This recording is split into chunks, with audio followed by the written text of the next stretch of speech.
Craft ideas. Guys, നമ്മുടെ ഇന്നത്തെ video എന്ന് പറഞ്ഞാൽ നമ്മളൊരു എക്സാം പ്രസൻറ്റേഷൻ ട്രിക്ക് ആയിട്ടാണ് വന്നിട്ടുള്ളത്. അതായത് നമ്മൾ ഒരു 5 എക്സാം പ്രസൻറ്റേഷൻ ട്രിക്സ് ആയിട്ടാണ് വന്നിട്ടുള്ളത്. നമ്മൾ നോർമലി എക്സാം എഴുതുന്നതിനേക്കാളും ഇങ്ങനെ എഴുതി കഴിഞ്ഞാൽ നമുക്ക് കുറച്ചും കൂടി എളുപ്പത്തിൽ മാർക്ക് സ്കോർ ചെയ്യാൻ വേണ്ടിയിട്ട് പോകും. അപ്പോൾ നമ്മൾ അധികം പറഞ്ഞ് നീട്ടാതെ തന്നെ നേരെ വീഡിയോയിലോട്ട് പോവാം. Let's go. First one is maintain neatness.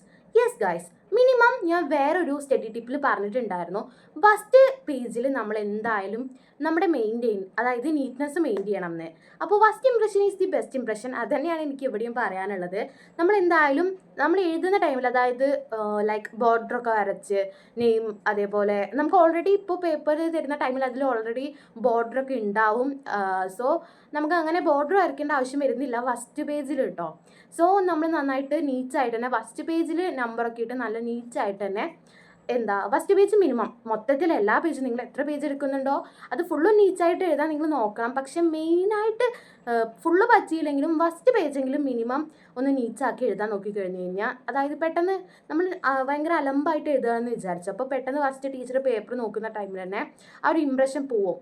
ഈ കുട്ടി ഇങ്ങനെ എഴുതി കഴിഞ്ഞ് കഴിഞ്ഞാൽ മാർക്ക് ഉണ്ടാവില്ല. മാർക്ക് ഉണ്ടെങ്കിൽ പോലും ചിലപ്പോൾ ടീച്ചർക്ക് തോന്നും ഉണ്ടാവില്ല, ഇത് ലൈക്ക് ഒരു ഭയങ്കര മോശമായിട്ടുള്ളൊരു പേപ്പർ ആയിരിക്കുന്നു. പക്ഷേ നമ്മൾ നീറ്റായിട്ട് എഴുതി കഴിഞ്ഞാൽ ഇനിയിപ്പോൾ നമ്മൾ പോയിന്റ് എഴുതിയിട്ടില്ലെങ്കിൽ പോലും ടീച്ചർക്ക് ഒരു ഇംപ്രഷൻ വരും. സോ അതൊന്ന് ശ്രദ്ധിക്കുക. One is underline the heading. Yes guys, underline ചെയ്യുക. നമ്മുടെ ഹെഡിങ്, മെയിൻ ഹെഡിങ്ങിനൊക്കെ അണ്ടർലൈൻ ചെയ്യുക. അതാവുമ്പോൾ നമുക്ക് ഒന്നും കൂടി നീറ്റ്നെസ് തോന്നും. അതേപോലെ തന്നെ നമ്മൾ അണ്ടർലൈൻ ഇടാതെ ഇങ്ങനെ നമ്മൾ എഴുതി പോകാമെന്ന് വിചാരിക്കുക. സോ ടീച്ചർക്ക് മനസ്സിലാവില്ല. അപ്പോൾ അണ്ടർലൈൻ ഇട്ടിട്ട് നമ്മൾ എന്തായാലും ഒരു ഹെഡിങ്ങിന് അണ്ടർലൈൻ ചെയ്തിട്ട് ചെയ്യാൻ നോക്കുക. അതാവുമ്പോൾ ഒന്നും കൂടി ബെറ്റർ ആയിരിക്കും. സോ ഈ രണ്ട് കാര്യങ്ങളും നിങ്ങൾ ട്രൈ ചെയ്ത് നോക്കുക. അപ്പോൾ അടുത്തത് എന്താണെന്ന് വെച്ചാൽ number the question and answers.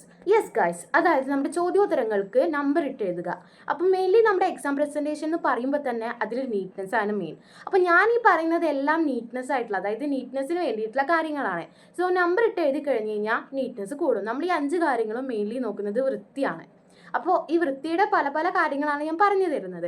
അപ്പോൾ ഓരോ ക്വസ്റ്റ്യൻ ആൻസേഴ്സ് എഴുതുന്ന ടൈമിലും നമ്പർ, അപ്പോൾ 1 2 3 എത്ര ക്വസ്റ്റ്യൻസ് ഉണ്ടോ എല്ലാത്തിനും നമ്പർ ഇടുക. മെയിൻലി നമ്മൾ നമ്പർ, നീറ്റ്നെസ് മാത്രമല്ല, ഈ നമ്പറിൻ്റെ കാര്യം പറയുകയാണെങ്കിൽ നമ്പർ ഇട്ടില്ല എന്നുണ്ടെങ്കിൽ മാർക്ക് പോവും. സീരിയസ്ലി ഞാൻ നമ്പർ ഇടാൻ മറന്നിട്ട് എൻ്റെ മാർക്ക് പോയിട്ടുണ്ട്. അപ്പോൾ എന്താ പറയുക, ഞാൻ എൻ്റെ അനുഭവത്തിൽ നിന്ന് പറയുകയാണ്. ഇതിലത്തെ പല കാര്യങ്ങളും, എല്ലാ കാര്യങ്ങളും എനിക്ക് യൂസ്ഫുൾ ആയിട്ടുള്ള കാര്യങ്ങൾ തന്നെയാണ്. ഞാൻ എൻ്റെ സക്സസ് ആയിട്ടുള്ളതാണ് എല്ലാ സ്റ്റഡി ടിപ്സ് ആയിക്കോട്ടെ, ഈ ഒരു പ്രസൻറ്റേഷൻ ട്രിക്സ് ആയിക്കോട്ടെ, എല്ലാത്തിലും പറയുന്നത്. അപ്പോൾ നീറ്റ്നെസ് മാത്രമല്ല മാർക്കും പോകും ഗൈസ്. അപ്പോൾ മാർക്ക് വെറുതെ കളയരുത്, നമ്പർ ഇട്ട് കൊടുക്കണം. Okay. Fourth one is draw the box for the diagram. Yes guys, നമുക്ക് ഡയഗ്രാം വരയ്ക്കാൻ ഉണ്ടാവുന്ന ടൈമിൽ ബോക്സ് വരച്ചു കൊടുക്കുക. അപ്പോൾ ഒന്നും കൂടി നമുക്ക് പെട്ടെന്ന് ടീച്ചർക്ക് ഒരു ഇംപ്രഷനും തോന്നും. അതേപോലെ തന്നെ നല്ല നീറ്റ്നെസ് ആയിട്ടും തോന്നും, മനസ്സിലാവും. അതേപോലെ തന്നെ 1.1 അങ്ങനെ ഉണ്ടാവും. അതൊക്കെ എഴുതി ബോക്സൊക്കെ ഒന്ന് വരച്ച് നല്ല ക്ലീൻ ആൻഡ് സെറ്റായിട്ട് നിങ്ങൾ പ്രസൻറ്റ് ചെയ്യുക. Last and the final one is നമ്മൾ വീണ്ടും ചെക്ക് ചെയ്യുക. ഓക്കെ, ഇത് പ്രത്യേകിച്ചൊന്നുമില്ല, നമ്മളെല്ലാതും, അതായത് നമ്മൾ ടൈം കണ്ടെത്തുക.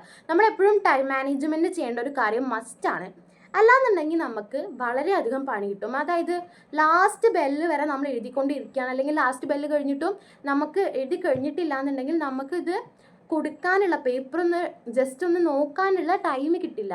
അങ്ങനെയാണെന്നുണ്ടെങ്കിൽ ചിലപ്പോൾ നമ്മൾ എഴുതുന്ന ടൈമിൽ നമ്മൾ എത്രയൊക്കെ പറഞ്ഞു കഴിഞ്ഞാലും ചിലപ്പോൾ എന്തെങ്കിലും നമ്പർ ഇടാത്തതോ അങ്ങനെ എന്തെങ്കിലും നമ്മൾ എഴുതുന്ന ഒരു തിരക്കിൻ്റെ ഇടയിൽ അല്ലെങ്കിൽ ഒരു ടെൻഷൻ്റെ ഇടയിൽ നമ്മൾ മറന്നിട്ടുണ്ടാവും. സോ ഒന്നും കൂടി റീചെക്ക് ചെയ്യുന്നത് വളരെ നല്ലൊരു കാര്യമായിരിക്കും. അപ്പോൾ എപ്പോഴും നിങ്ങൾ ഓർക്കേണ്ട കാര്യം, നമ്പർ ഇട്ടില്ല എന്നുണ്ടെങ്കിൽ മാർക്ക് ഉറപ്പായിട്ടും പോവും. സോ ഒരു നമ്പറിൻ്റെ പേരിൽ നമ്മൾ വെറുതെ നമ്മളുടെ പഠിച്ച ആ ഒരു മാർക്ക് കളയരുത്. നമ്മൾ അത്രയും കഷ്ടപ്പെട്ട് പഠിച്ചൊരു സാധനമായിരിക്കും, അത് നമ്മളവിടെ എഴുതി വെച്ചിട്ടുണ്ടാവും. പക്ഷേ ഒരു നമ്പർ, ജസ്റ്റ് ഈ നമ്പർ, ഒരു 1 2 3 അങ്ങനത്തെ ഒരു നമ്പർ നമ്മൾ ഇട്ടില്ല എന്ന് പറഞ്ഞിട്ട് നമുക്ക് മാർക്ക് പോവും ഗൈസ്, പോവും. എൻ്റെ പോയിട്ടുണ്ട്, അനുഭവമാണ് കേട്ടോ.